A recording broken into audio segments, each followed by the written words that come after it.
They didn't say goodbye, they just stopped answering my calls. That's the part people never understand when I try to explain it.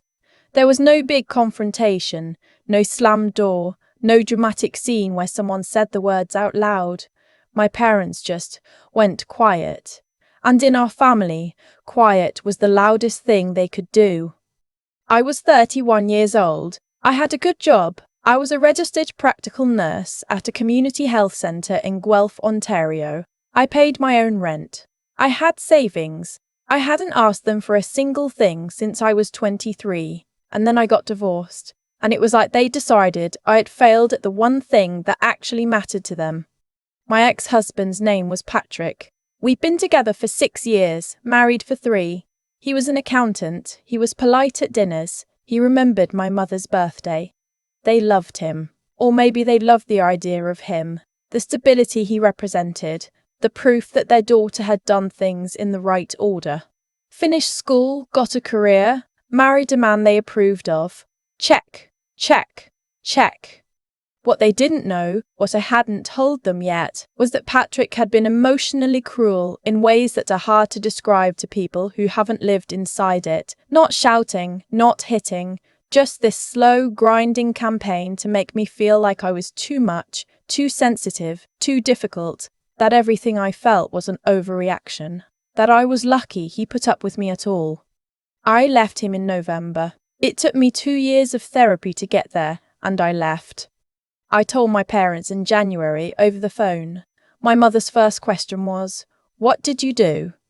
Not, "Are you okay?" Not, "Do you need anything?" What did you do? I said I didn't do anything, that the marriage was unhealthy and I had chosen to end it. My father got on the line and said that marriage took work, that nothing worth having was easy, and that I needed to think carefully before I threw away something good. I told him it wasn't good. He said I was being dramatic. I stopped trying after that. For the first few weeks, I told myself they needed time. Lots of parents have a hard time with divorce. It doesn't mean anything permanent. I called every Sunday. Sometimes my mother picked up, sometimes not. The conversations were clipped and careful, like she was measuring out words in small doses so she wouldn't accidentally say something kind. My father never called me back at all. By March I'd accepted that I was, for all practical purposes, on my own. Which is when my younger brother Elliot showed up at my apartment with a flat of grocery store beer, a duffel bag over one shoulder, and a look on his face like he'd already decided something. Elliot is 4 years younger than me. At the time he was living 40 minutes away in Kitchener, working in IT, single, no commitments to anyone. He knocked on my door on a Friday evening in March and said, "I heard, can I come in?" I let him in. He put the beer in my fridge, sat down on my couch, looked around at the half-unpacked boxes I still haven't dealt with since the separation, and said, "How bad is it?" I sat down across from him and said, "Pretty bad." He nodded like that was what he expected. He didn't push for details I didn't want to give. He just opened 2 beers and handed me one and said, "Okay, we can work with pretty bad." I don't think I realised until that moment how alone I had been feeling.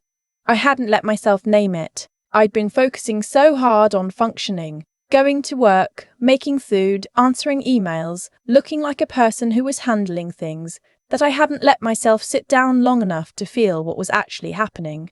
I was in the wreckage of a marriage. My parents had effectively chosen my ex-husband's reputation over their own daughter, and I had been pretending, even to myself, that it was fine. I cried. Ugly, messy, embarrassing crying. Elliot sat there and let me, and didn't try to fix it, or redirect me, or tell me everything happened for a reason. He just stayed. That was the beginning. In April, my landlord raised my rent. Between the timing of the separation and Patrick's lawyer dragging out the asset division, I was in a financially uncertain place. My job was stable. RPNs in Ontario weren't going anywhere. But the divorce was costing money I hadn't planned on spending, and the apartment I'd shared with Patrick had been his lease originally, which meant I'd been the one to move out and find something new on short notice, and it wasn't cheap. I was looking at numbers one night, and I called Elliot, not with a plan in mind, just to talk. He asked a few practical questions. Then he said, "What if you just stayed here for a while?" He had a 2-bedroom unit in Kitchener. His second bedroom had a desk in it and a closet full of camping gear, but it was a bedroom. I said I couldn't do that to him. He said, "You're not doing anything to me, I'm offering." We argued about it for 20 minutes. He won. I moved in with him in May. I paid him a fair share of the rent and groceries. He never once made me feel like a burden. He never mentioned the arrangement to people in a way that made me feel small. If anyone asked, he said we were splitting costs while I figured out next steps, which was true, and he said it like it was the most ordinary thing in the world, because to him it was.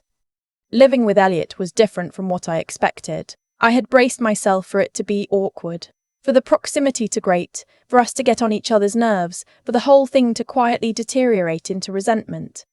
Instead, it was oddly easy. We had different schedules. We had different friends. We watched different things. But we shared a kitchen and a habit of eating dinner together most nights, and those dinners became the most stable part of my week. He listened, not in a performative way, not in a way that demanded I process things on any timeline. He just made himself available and let me set the pace. The divorce finalized in August. Patrick's lawyer had tried to argue that I owed him something on the basis of a home renovation that had been funded primarily by his salary, but my lawyer, a woman named Victoria who was methodical and calm and mildly terrifying, had done a thorough job documenting the actual financial history of our marriage, including how much of my income had gone toward expenses while Patrick's had been invested. It cost me money I didn't love spending, but it ended cleanly. I got a small settlement and I got my name back. I didn't say on my parents the divorce was final. I had tried a few more times over the spring and summer, birthday calls, a card, a text message on my father's birthday in June that he responded to with thanks. The distance was now so established that it didn't even feel like active cruelty anymore. It was just the new geography. They were over there. I was over here. The distance had its own weight by now. What hurt wasn't the silence. What hurt was that Elliot kept showing up and my parents kept not showing up, and the contrast made the absence specific in a way I couldn't ignore. My brother had rearranged his life to make room for mine, and our parents hadn't even sent a single message asking if I was okay. I asked him once, late one night in the fall, whether they'd said anything to him about me. He took a moment before answering.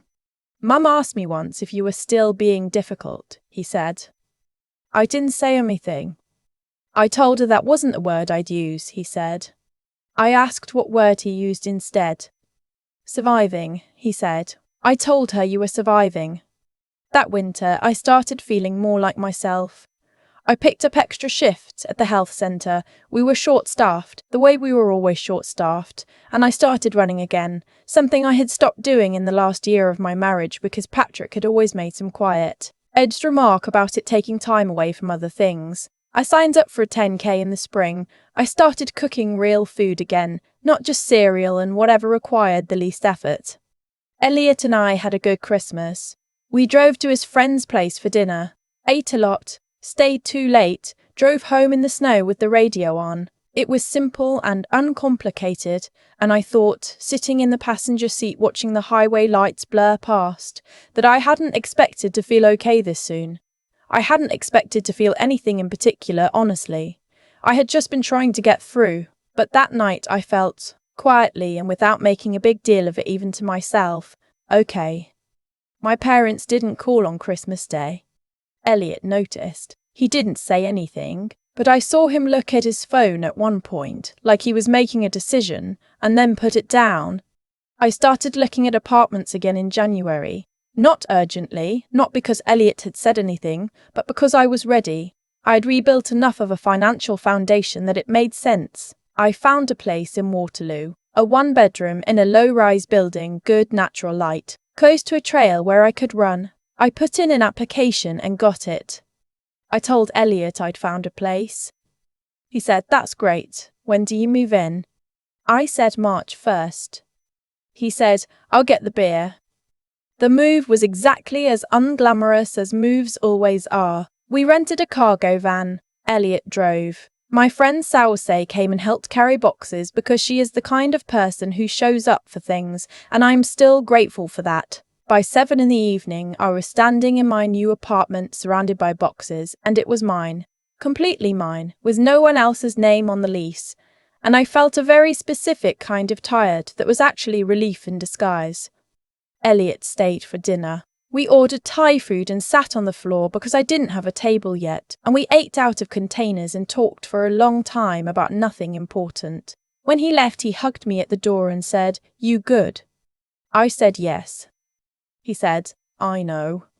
He left and I locked the door and stood there for a second in the quiet of my own apartment and thought about the last 16 months. About everything that had fallen apart and everything that had gotten rebuilt, and the strange, unexpected fact that the person who had been there for all of it was my little brother, not because anyone had asked him to be, but because he had decided to. I thought about my parents. I thought about the question my mother had asked, "What did you do?" and the silence that had followed it for over a year. And I thought, not with bitterness exactly, but with a kind of clear-eyed sadness, that I was going to be okay without them. I was already okay without them. That was the thing I hadn't let myself see until now. 2 years passed. I got a promotion at the health centre, lead RPN on the chronic disease management team, which came with a salary increase that felt significant and a workload that was heavier but that I genuinely didn't mind because I liked the work and I was good at it. I started seeing someone, a man named James who was quiet and steady and who made me laugh and who never once made me feel like a burden. Elliot liked him, which mattered more than I expected it to. I ran 3 more 10Ks. I adopted a cat named Dumpster, who was large and opinionated and slept at the foot of my bed every night. My parents were not part of any of it. There had been a few intermittent contacts, a card at Christmas, a phone call on my birthday that lasted 7 minutes and covered nothing of substance. The relationship had the texture of something kept alive out of obligation rather than desire. I stopped bracing myself for it to hurt. It had settled into something flatter and more manageable. Not healed, just distant. And then one Thursday evening in October, almost exactly 2 years and 8 months after my divorce finalised, someone rang my buzzer. I wasn't expecting anyone. James is out of town for work, so Urs had texted earlier, but she was across the city. I looked at the little screen on my intercom and it showed the front entrance of my building, and standing in it were my parents. I stood there for a long moment. I buzzed them in. They came up the stairs. My building doesn't have an elevator, and I opened the door and there they were. My mother looked smaller than I remembered. My father looked older. They both looked like people who had rehearsed something and were now uncertain whether the rehearsal had been sufficient. My mother said, "Hi, sweetheart." I stepped back from the door. I said, "Come in." They came in. They stood in my hallway looking around at my apartment, which was by now clearly and fully mine. Photos on the walls, books on the shelf, Dumpster watching from the top of the couch, with the expression of a creature who has not authorized this visit. I offered them tea. My mother said yes. My father said yes. I went to the kitchen and put the kettle on and stood there for a moment with my hands on the counter, breathing.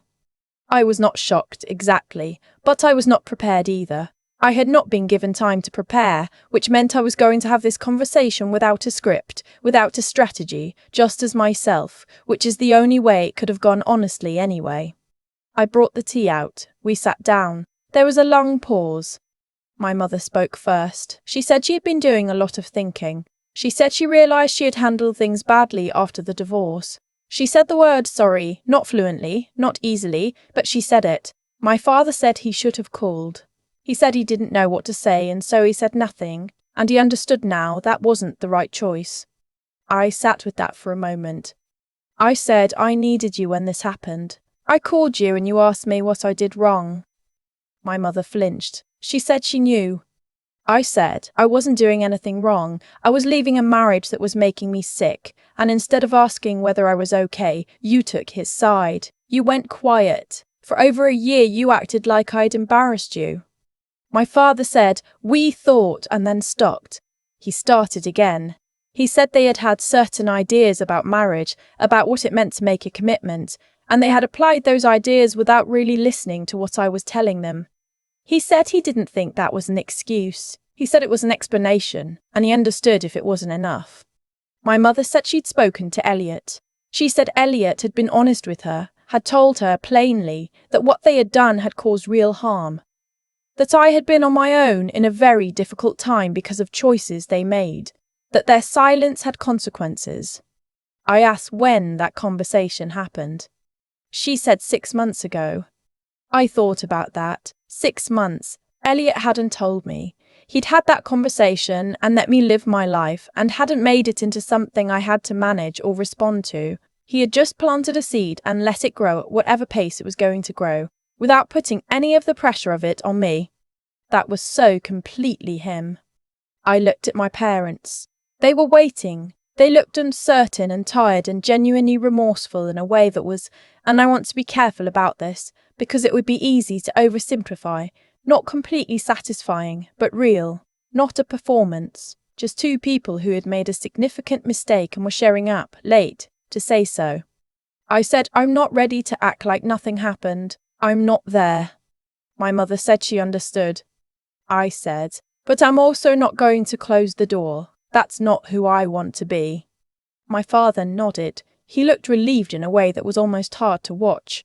I said, I need you to know that Elliot is the reason I'm okay, not just because he gave me a place to stay, because he showed up for me when you didn't.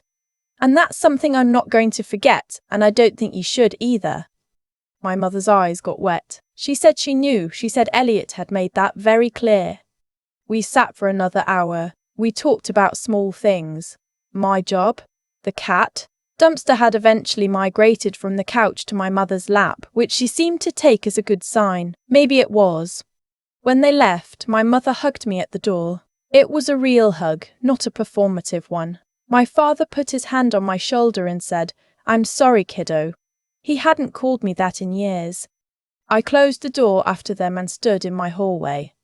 I called Elliot. He picked up on the second ring. I said, they came. He said, I know, Mum texted me.